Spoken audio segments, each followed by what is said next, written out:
Sud Radio, l'invité politique, Maxime Liédo. Il est 8h14 et vous êtes bien sur Sud Radio. Mon invité politique est Rodrigo Arenas, député LFI de Paris. Bonjour. Bonjour. Merci beaucoup d'être mon invité ce matin. C'est une France encore endeuillée, une France encore triste que nous connaissons, une France assommée par la disparition de l'une de ses icônes, évidemment Brigitte Bardot. Quand on a été un tel monument du cinéma français, un tel mythe, est-ce qu'on mérite un hommage national ? En tout cas, il ne m'appartient pas à moi de me prononcer sur ce sujet-là. Sur les hommages nationaux, ça appartient évidemment au président de la République et aux représentants de la nation dans un consensus qui s'établit. Maintenant, pour répondre à votre question, Brigitte Bardot est un personnage aujourd'hui qui est clivant de par ses multiples condamnations pour racisme, comme d'ailleurs Jean-Marie Le Pen qui était son ami. Mais pour autant, moi j'ai 50 ans, je fais partie d'une génération qui doit reconnaître qu'elle a porté des combats, notamment sur la question de la femme dans les années 50, qui était loin d'être dans ce cadre de libération, qui a eu un impact international.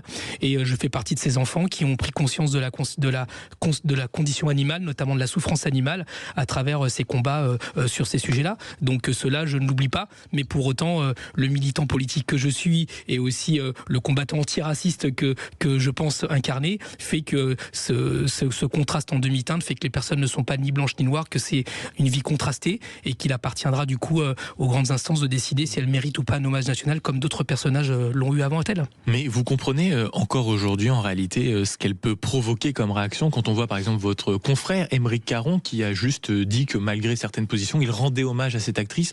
Il y a quand même eu des centaines et des centaines d'insultes. On lui est tombé dessus radicalement. Est-ce que vous comprenez encore que ça puisse interpeller à ce point et qu'une partie de la gauche n'accepte pas qu'on puisse admirer l'icône et peut-être moins les propos politiques d'une femme qui avait vieilli, qui ne se reconnaissait plus dans l'époque? Vous avez une partie de la gauche qui, encore une fois, ne se reconnaît pas là-dedans pour les questions que j'ai évoquées, la question du racisme notamment, sur lesquelles elle a été condamnée par la justice et pas par des partis politiques. Je comprends aussi que nous sommes dans une situation en France aujourd'hui où cette question devient centrale. On ne peut pas faire l'impasse comme s'il y avait des médias, on va peut-être en parler tout à l'heure, qui aujourd'hui font du racisme leur fonds de commerce. Et donc à partir de là, l'opinion publique est très divisée sur cette question-là. Je pense au Journal du Dimanche, je pense à Europe 1, je pense globalement aux médias du groupe Bolloré comme CNews et autres qui sempiternellement mettent cette question sur la table et qui sont en train aujourd'hui de cliver notre société. Qu'ils font du racisme en fonds de commerce, est-ce que ce n'est pas totalement disproportionné? Vous pouvez ne pas être d'accord avec les idées, mais est-ce que ce n'est pas grave de porter une telle accusation sur des médias comme ça qui ont leurs lecteurs, qui ont leur audience? Oui. Je ne le pense pas, dans la mesure où j'en suis victime aussi parfois, et que quand vous avez des médias qui font d'une information une réalité, nous sommes dans un défaut d'information. Vous avez dans d'autres pays des personnes qui sont des éditorialistes. Est-ce pour autant du racisme? Pardon ?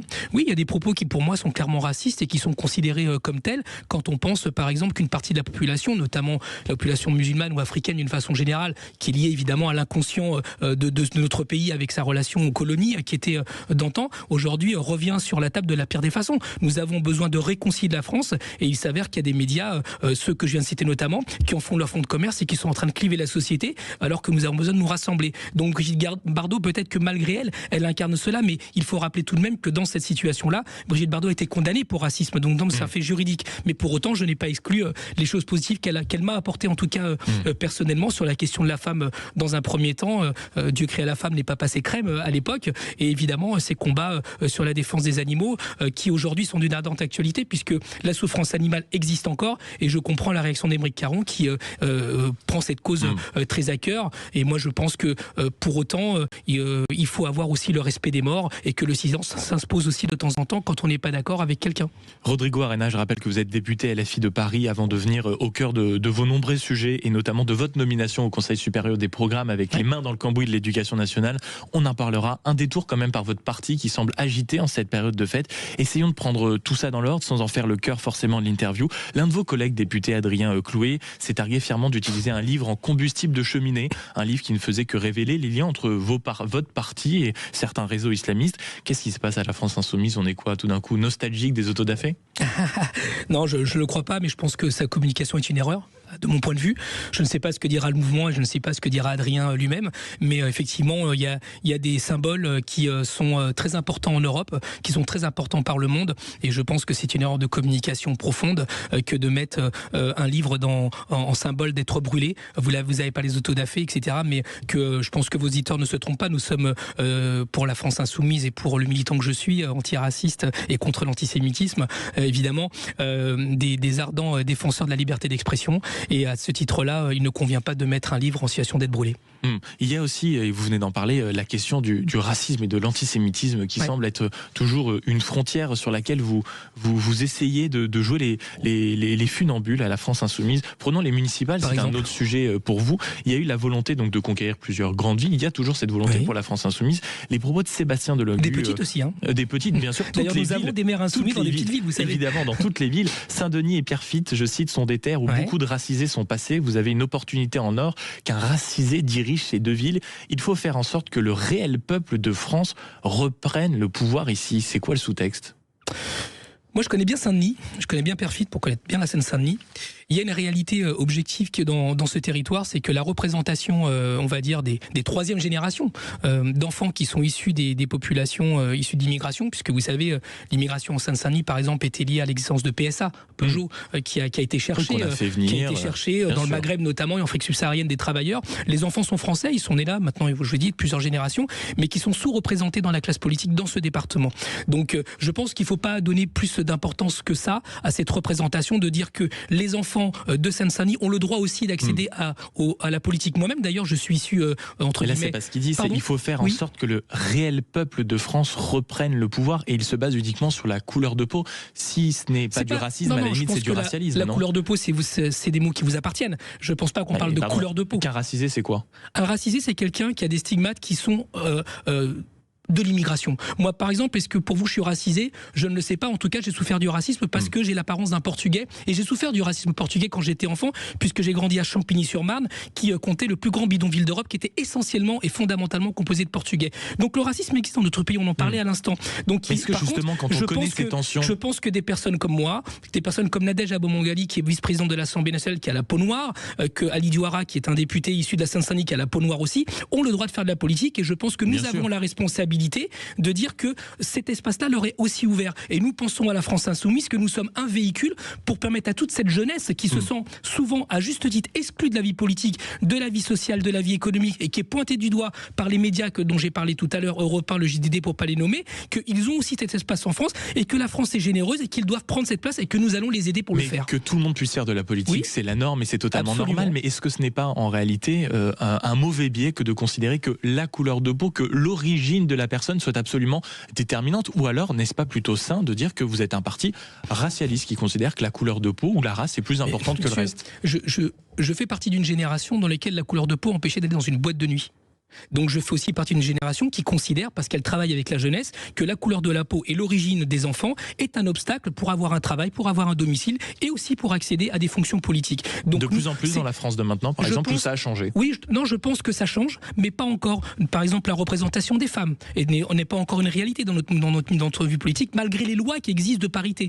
Donc je pense qu'il ne faut pas donner à cette assertion que vous avez nommée plus de signification que ce que je viens de vous dire. Maintenant, qu'on considère que c'est des propos qui sont tenus, qui sont racistes, ce serait une erreur de le penser, mais il convient peut-être qu'à notre niveau, nous changions aussi la façon de parler, parce que nous n'avons pas vocation à heurter, nous n'avons pas vocation à diviser, nous avons vocation à rassembler, et le rassemblement passe par le fait que les enfants, nos enfants qui sont justement à la peau noire, qui viennent d'Afrique, qui viennent d'Asie, on parle très peu du racisme contre les Asiatiques. Moi, je suis député du 13e arrondissement. Je peux vous dire que c'est quelque chose qui est très prégnant. Eh bien, ces enfants-là ont toute leur place dans notre pays, et que nous pensons à la France insoumise pouvoir être le véhicule de l'intégration et non pas de l'assimilation de ces enfants qui sont victimes de discrimination dans notre pays.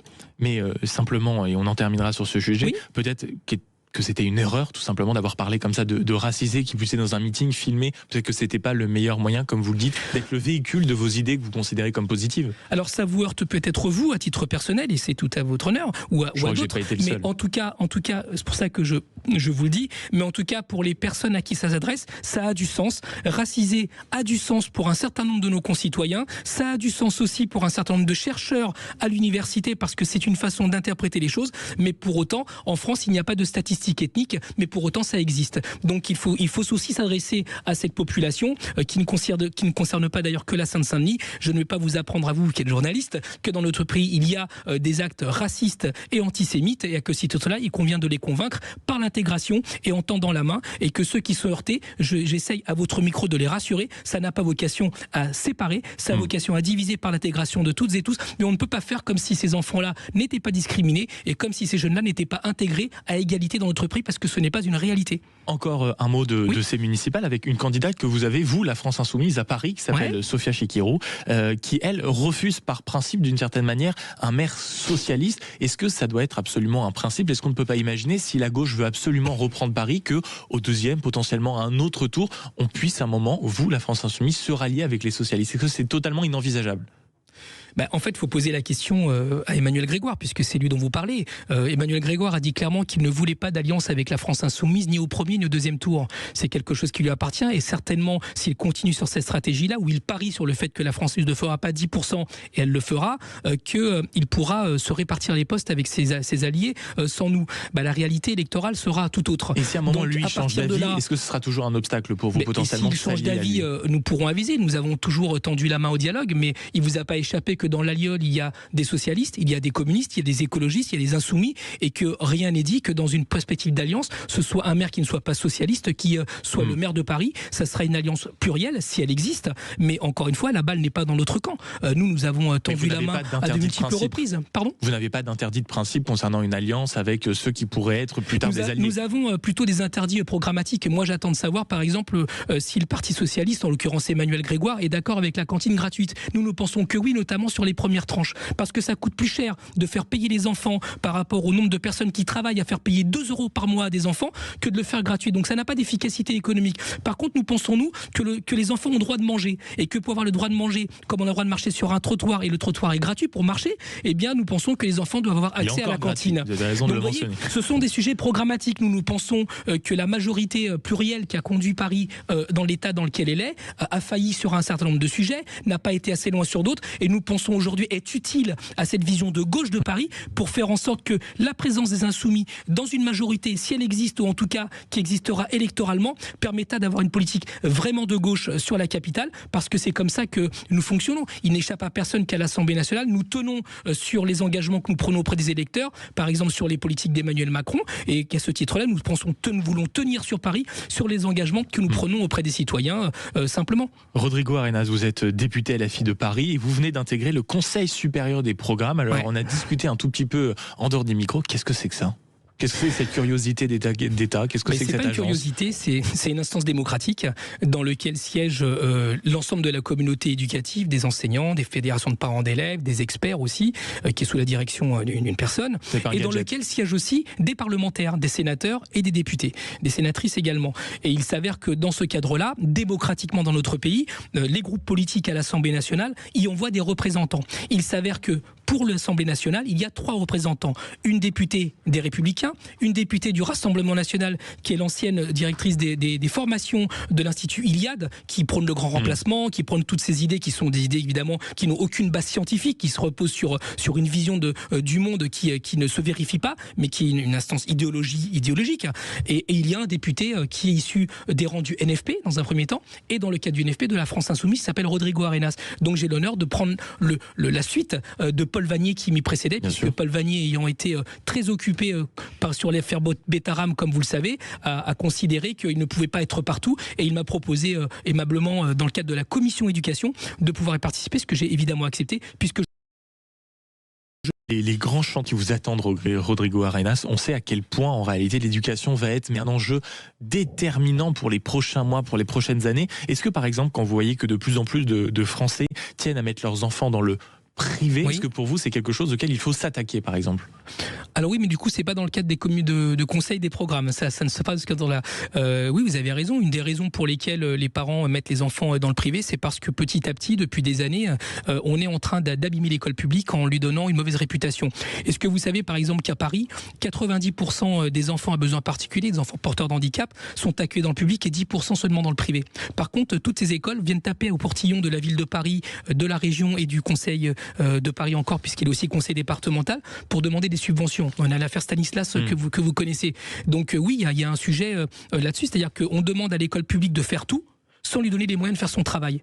Donc c'est ça le sujet qui se pose. Et on invente des paniques morales, comme celle dont j'ai été victime dernièrement, où on me fait porter des propos qui ne sont pas les miens, comme le fait que je suis favorable au port de l'abaya à l'école, ce qui est faux. C'est un mensonge. Vous n'êtes pas du tout favorable au port de l'abaya à l'école ? Je ne suis pas favorable, monsieur, au port de signes ostensibles, aux signes religieux par les élèves, parce que c'est la loi de 2004. Et cela n'est valable que dans les écoles publiques, parce que les écoles privées s'en affranchissent. Donc il y a un vrai sujet là-dessus. D'ailleurs, ça pose un vrai sujet sur ce que vous dites. C'est-à-dire, par exemple, quand vous êtes sur la côte ouest de notre pays, Bretagne, Vendée, etc., les parents d'élèves, parfois les mettent dans le privé confessionnel, donc non laïque du point de vue de l'enseignement religieux, eh bien parce qu'il n'y a pas d'école publique. Donc il y a un vrai sujet de construction d'écoles. Quand vous êtes aussi dans des lieux comme en région où les enfants doivent prendre les transports pour aller au lycée, notamment les lycées qui sont loin du lieu d'habitation, eh bien il y a des problèmes de transport. Quand vous êtes un enfant qui voyez que vous n'avez pas de prof parce qu'il n'est pas remplacé et ça fait une panique chez les parents à juste titre, eh bien voilà les vrais problèmes de l'école. Vous savez, l'abaya, je vous réitère que je suis contre le port de l'abaya parce que le Conseil d'État a estimé que c'était un signe religieux, donc la loi 2004 s'applique. Donc il n'y a pas de sujet. Il n'y a pas de sujet sur le port de signes religieux depuis la loi de 2004. Donc la question qui se pose aujourd'hui, et je suis extrêmement respectueux de la loi, évidemment, la question qui se pose, c'est de quoi on parle ? On parle de 120 signalements à la rentrée 2004 sur les 12 millions d'élèves. Donc moi j'ai envie qu'aujourd'hui, qu'on s'attaque aux vrais problèmes de l'éducation nationale et de ne pas mettre un voile d'ignorance sur l'école pour éviter les vrais problèmes de l'école qui sont ceux que je veux évoquer, sans compter évidemment le salaire des enseignants et les moyens donnés aux enseignants pour faire leur travail. Une dernière question simplement sur les programmes, et là je crois que ça concerne parfaitement votre périmètre, des enseignements à l'école et des enseignements qui ont parfois de plus en plus de mal à se faire, que ce soit l'histoire ou sur la laïcité. Comment on s'assure que les profs aient une totale liberté, un total respect des cours qu'ils donnent dans les salles de classe ? Mais la liberté pédagogique des enseignants, elle est totale dans notre pays. Il y a des faits qui existent, ceux que vous énumérez, ils ne sont pas légion, contrairement à ce qui se dit. Méthodologiquement, toutes les études qui vont dans ce sens-là et qui sont reprises dans tous les sens par les médias dont on a parlé tout à l'heure, le JDD, Europe 1, Marianne, etc. et d'autres, c'est une obsession par rapport à la réalité dans laquelle sont les 12 millions d'élèves dans notre pays. Donc ce n'est pas une réalité, j'ai envie de vous dire, de masse. Il n'y a pas un envahissement et une submersion des enseignants. En revanche, à chaque fois que ça existe, il faut accompagner les enseignants. À chaque fois que ça existe, il faut combattre ces idées-là. Et c'est l'école qui permet cela. Donc, quand on remet en question l'enseignement d'un professeur, évidemment, il faut rappeler les élèves à la règle. Il faut évidemment dire aux parents qu'ils n'ont pas le droit de s'immiscer dans la classe et dans l'enseignement. En revanche, les enseignants, comme tout le monde, sont soumis à des règles. Et ces règles, quand elles sont transgressées, elles doivent être non pas sanctionnées, sauf quand c'est nécessaire, mais elles doivent être rétablies quand il faut le faire. Donc sur ce que vous dites, quand un élève remet en question un enseignement pour quelque raison que ce soit, eh bien évidemment l'enseignant est tout à fait en liberté et en droit de pouvoir faire son travail sereinement, mais encore faut-il lui donner les moyens. Rodrigo Arenas, député LFI de Paris, merci beaucoup d'avoir été au micro de Sud Radio ce matin et on vous souhaite donc bon courage dans ce nouveau défi, le Conseil supérieur des programmes. Il va falloir s'y intéresser. Très belle journée et belle fête de fin d'année. Dans un instant sur Sud Radio, vous avez la parole, 0826 300 300. Vous avez vu ces scènes d'affrontement entre les forces de l'ordre et les agriculteurs. À notre micro, il y a quelques instants, quelqu'un de la coordination rurale, régionale, départementale, disait qu'en effet, il y avait parfois des membres qui souhaitaient aller jusqu'à l'extrémisme. Est-ce que c'est une crainte ? On en parlera à partir de 9h avec vous au standard 0826 300 300.